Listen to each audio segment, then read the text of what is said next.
I think there are different sorts of constraints on our ability to teach interdisciplinary. They're institutional and structural, some of them, and some of them are more intellectual and depend on personalities. Take the structural ones first. There's bound to be a problem about timetabling.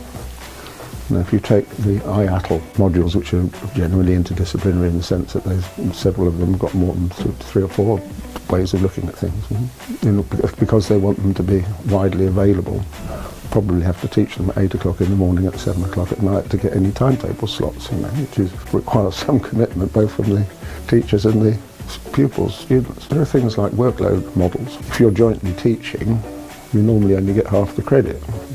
But it may be that it's not just half the work, but if you're only getting half the credit, it's a question of an incentive. And I think some of the WIHEA modules are taught by people pro bono, not getting any workload credit from their departments.